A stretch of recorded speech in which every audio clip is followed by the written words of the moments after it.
नमस्कार. विशेष मध्ये आपल्या सगळ्यांचं स्वागत. मी प्रसाद काथे. एकनाथ संभाजी शिंदे हे मातोश्रीच्या डोळ्यात खुपतात.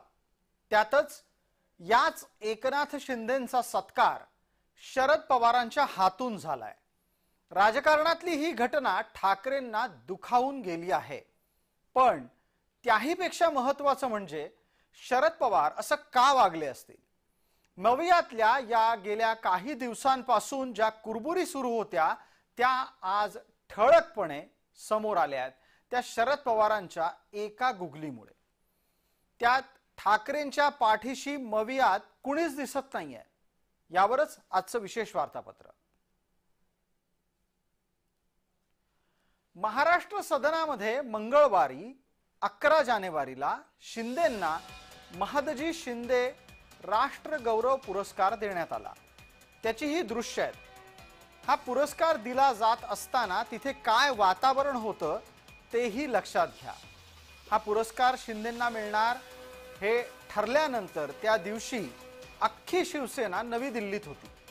शिंदेंना शरद पवार सन्मानित करणार असल्याची बातमी खरं तर यापूर्वीच महाराष्ट्रात थडकली होती. मातोश्रीवर तेव्हा कोणतीही प्रतिक्रिया उमटली नाही. न राऊत बोलले न ठाकरे. त्यानंतर हा पुरस्कार सोहळा संपन्न झाला. या पुरस्कार सोहळ्याच्या दरम्यान नेत्यांच्या देहबोलीवर तुम्हाला बारकाईनं लक्ष द्यायला हवं. ज्या वेळेला शरद पवार पुरस्कार सोहळ्याच्या आधी शिंदेंना भेटले तेव्हा शिंदे आणि पवार यांच्यात अतिशय खेळीमेळीची शारीरिक देहबोली नोंदवली गेली. आणि दिल्लीतल्या या कार्यक्रमात सुद्धा तोच खेळीमेळीचा प्रकार व्यासपीठावर सुद्धा नंतर दिसला. महत्त्वाचा मुद्दा या सगळ्या दृश्यांमध्ये कोणता असेल तर शरद पवारांच्या हातून शिंदे शाही पगडी एकनाथ शिंदे यांना घातली जाणं. शरद पवारांनी ज्या वेळेला ही शिंदे शाही पगडी एकनाथ शिंदेंच्या डोक्यावर ठेवली आणि नुसती ती पगडीच नाही ठेवली तर त्याच्या लगोलग पवारांनी शिंदेंच्या डोक्यावर हात ठेवला. हीच दृश्य सर्वत्र सर्वाधिक चर्चेचं कारण ठरली आणि अचानक राऊत संतापले.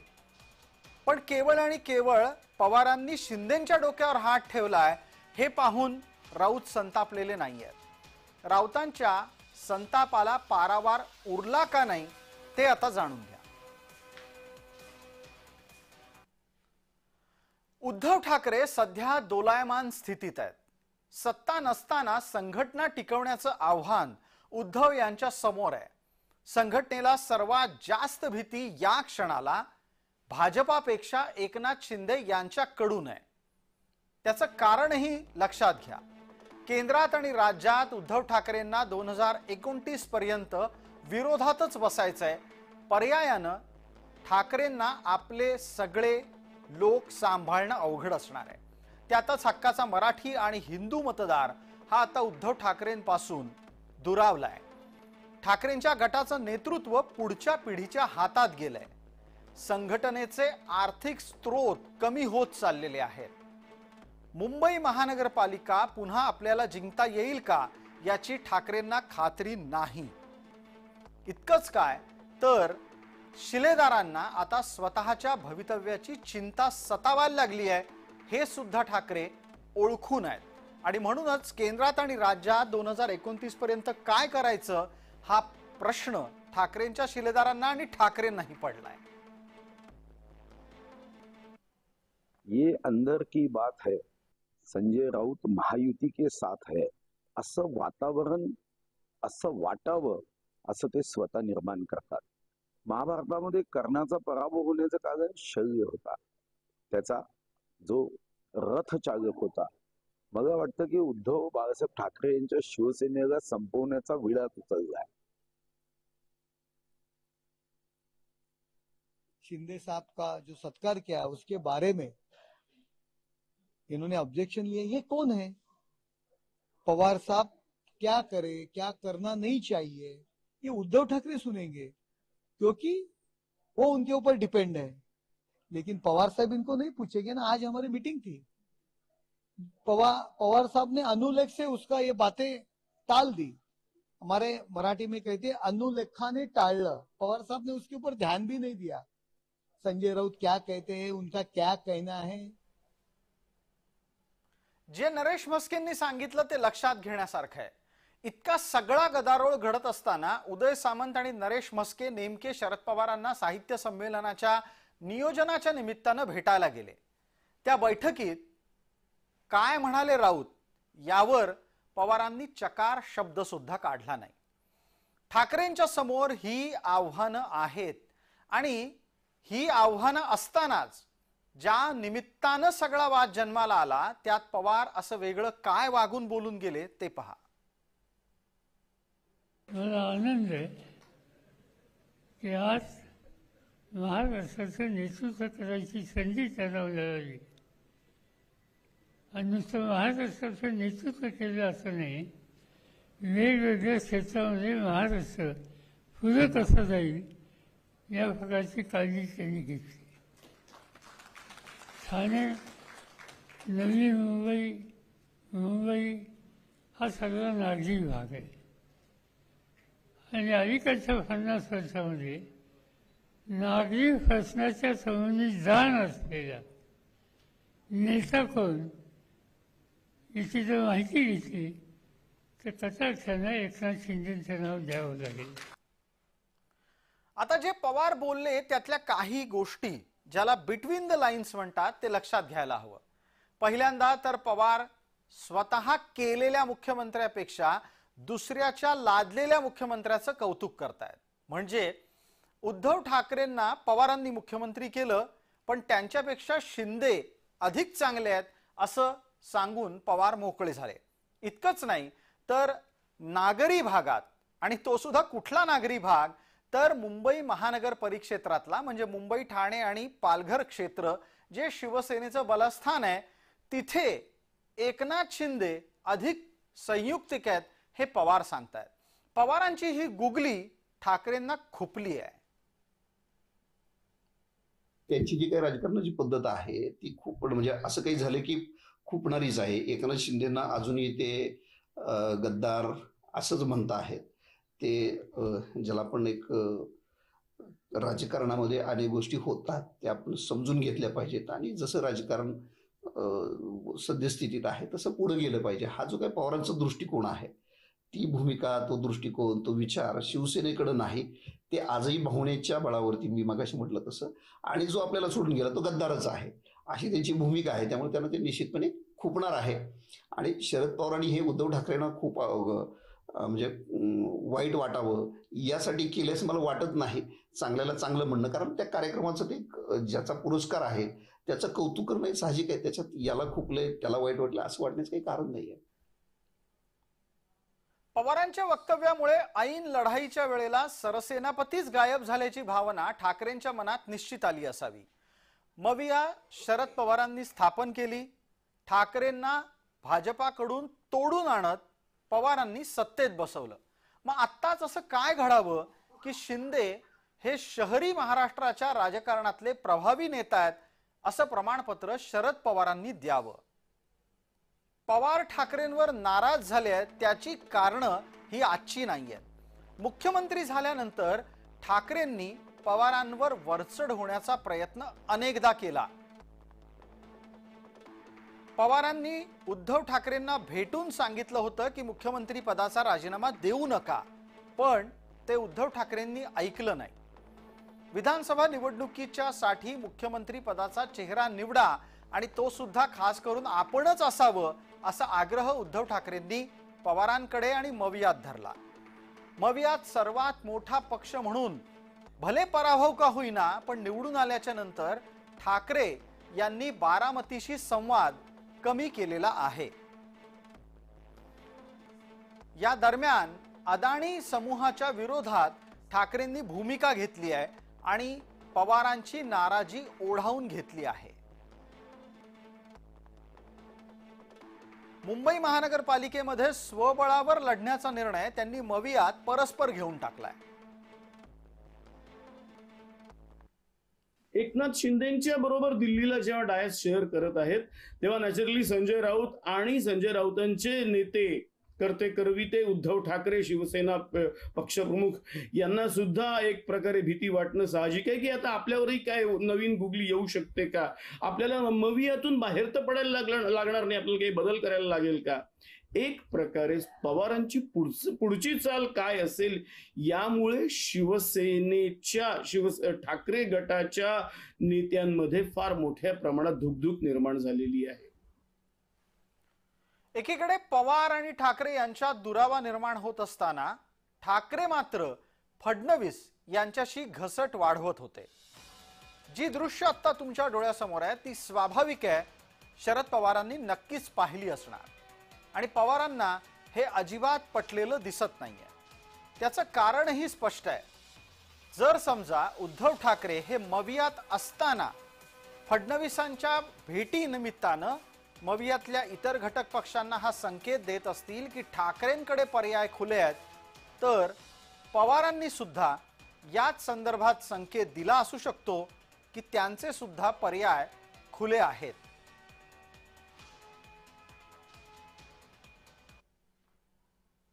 नेमका हाच धागा पकडून पवारांनी ठाकरेंना पर्याय खुले आहेत म्हणजे पवारांनाही ते पर्याय खुले आहेत. आणि ज्या वेळेला पवारांकडून असे संकेत मिळायला लागले तेव्हा प्रकरण हाताबाहेर जात आहे हे लक्षात येताच राऊतांची घालमेल सुरू झाली. त्यानंतर ते जे बोलले त्यामुळे टीकेच्या केंद्रस्थानी आले. माननीय पवार साहेबांकडे चुकीची माहिती आहे. ठाण्याचं राजकारण योग्य दिशेने नेण्याचं काम गेल्या 30 वर्षामध्ये शिवसेनेनं केलं. त्यांना जर माहीत नसेल तर सांगतो, ठाण्याचा विकास हा सतीश प्रधान यांच्या काळात झाला. सतीश प्रधान हे ठाण्याचे प्रथम महापौर होते, अनेक पदांवरती होते आणि त्यांना एक विकासाची दृष्टी होती. एकनाथ शिंदे ठाण्याच्या राजकारणात फार उशीर आले. पवार साहेबांना जर माहिती हवी असेल तर आम्ही आमचे कार्यकर्ते ठाण्यातले जे आहेत प्रमुख राजन विचारे ते त्यांना माहिती द्यायला जातील. आम्ही पाठवू सगळ्या फाईल्स घेऊन. आता शरद पवार साहेबांनाच राजकारण कळत नाही इथपर्यंत बोलायची मजल किंवा शरद पवार साहेब काय राजकारण करतात याचा आम्हाला चांगल्या प्रकारे डाग कळतो असं बोलणं मला वाटतं हे उभाटा गटाच्या प्रवक्त्याला ही पुन्हा असलेली आघाडीमधली धुकधुक जी आहे, मुळात ही महाविकास आघाडी राहिलीच नाही, परंतु जी काही धुकधुक होती त्याला सुद्धा आता विझवण्याचं काम संजय राऊतने केलेलं आहे. अजून राऊत साहेबांना मला असं वाटतं राजकारण शिकायला अवधी आहे का? शेवटी पवार साहेबांनी 50 वर्षे महाराष्ट्रामध्ये राजकारण केलंय. ते या देशाचे मोठे नेते आहेत, प्रमुख नेते आहेत. आणि एकनाथराव शिंदे साहेबांना जो पुरस्कार दिला तर तो अर्थातच महादजी शिंदेच्या मला वाटते नावाचा जो पुरस्कार होता. आणि पुरस्कार कोणी द्यायचा कोणी स्वीकारायचा हा ज्यांचा त्यांचा प्रश्न असतो. आता संजय राऊतांना अद्याप तो पुरस्कार मिळाला नाही, त्यामुळे त्यांच्या मनात खंत असेल म्हणून ते बोलले. उद्धव ठाकरेपेक्षा एकनाथ शिंदेनी चांगलं काम केलं, उद्धव ठाकरेपेक्षा एकनाथ शिंदेनी राज्य पुढे नेलं, याचं सर्टिफिकेट शरद पवार साहेबांनी दिलं त्यांचा सत्कार करून एकनाथ शिंदेचा. हे एखाद्या वेळी संजय राऊतांना पटत नसेल, हे एखाद्या वेळी संजय राऊतांना मान्य नसेल, पण शरद पवार साहेबांना मान्य आहे की उद्धव ठाकरेपेक्षा कितीतरी पटीनं एकनाथ शिंदे चांगले मुख्यमंत्री होते. हे या सत्कारावरनं या राज्याला माहीत झाला, या देशाला माहीत झालं. त्यामुळे शरद पवार साहेबांचे आम्ही अभिनंदन करतो. पवारांचं वागणं हे शिंदे यांच्यासाठी संधी आहे. राज्यातल्या सत्तेत शिंदे आता दुय्यम स्थानावर आहेत. तरीही समाजात आपला दबदबा कमी झालेला नाही. समाजातले बडे बडे लोक आपल्या पाठीशी आहेत असा संदेश द्यायला शिंदे यांनी या संधीचा पुरेपूर वापर करून घेतलाय. कारण उद्धव ठाकरेंचे सध्या 9 खासदार आहेत आणि 20 आमदार आहेत. याच निमित्तानं शिंदेंना आपला दबदबा वाढवायचा आहे. मवियामधली जी शिवसेना जी उद्धव ठाकरेंची आहे ती काँग्रेसच्या दरबारी काही अंशी वजन टिकवून आहे. ठाकरेंचं अस्तित्व हा शिंदेंसाठी राजकीय अडथळा आहे, ते शिंदे पुरतं ओळखून आहेत. शिवसेनेमध्ये संघटना बांधणी अद्याप अनिश्चित आहे आणि हे शिंदेंसमोरचं मोठं आव्हान आहे. मोठ सुटली तर ठाण्याचा गड राखणं शिंदेंना अवघड जाईल. पवार साहेबांची देखील राजकारणातली गुगली सुद्धा अनेकांना कळत नाही. कधी कधी बाजूला बसलेल्या लोकांची किंवा बसवलेल्या लोकांची गुगली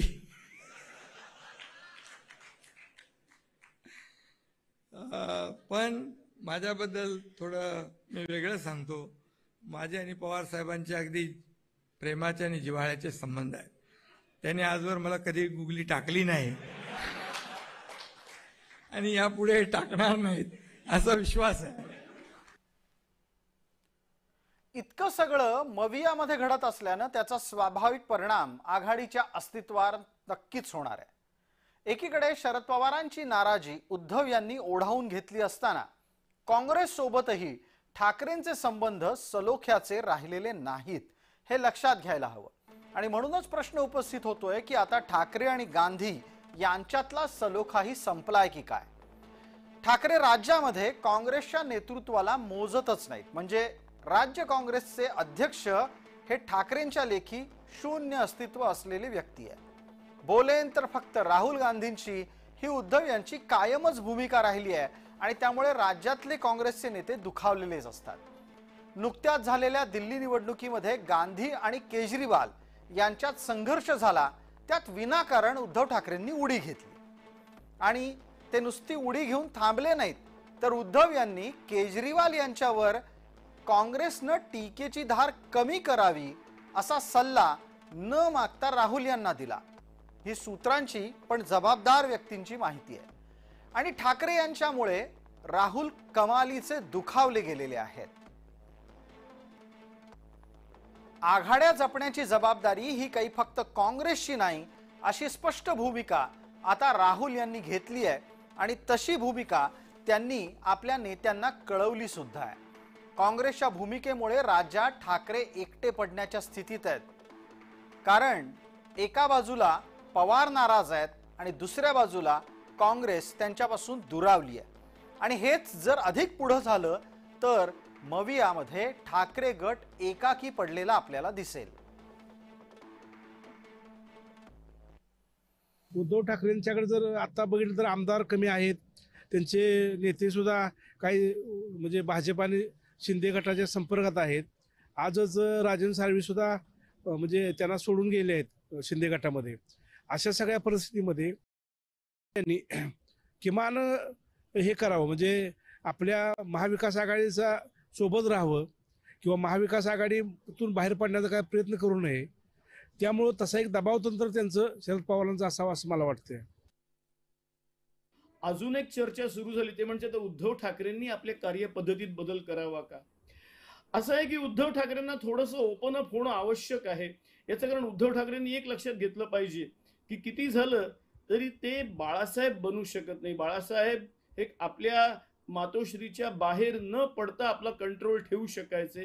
तो कंट्रोल त्यांच्याकडे नाही. म्हणजे माझ्या दृष्टीने राहुल गांधी आणि सुप्रिया सुळे यांनी जेव्हा पत्रकार परिषद घेतली तेव्हा त्यांच्याबरोबर आदित्य ठाकरे किंवा उद्धव ठाकरे बसले असते तर ते जास्त संयुक्तिक दिसलं असतं. मला असं वाटतं हा एक प्रकारचा पब्लिक अप्रोच जो आहे तो उद्धव ठाकरेंनी वाढवावा तरच त्यांच्या पक्षाला पुढे भवितव्य दिसत आहे. विशेष या भागामध्ये तुर्तास इतकंच. आपण पाहत रहा फक्त जय महाराष्ट्र.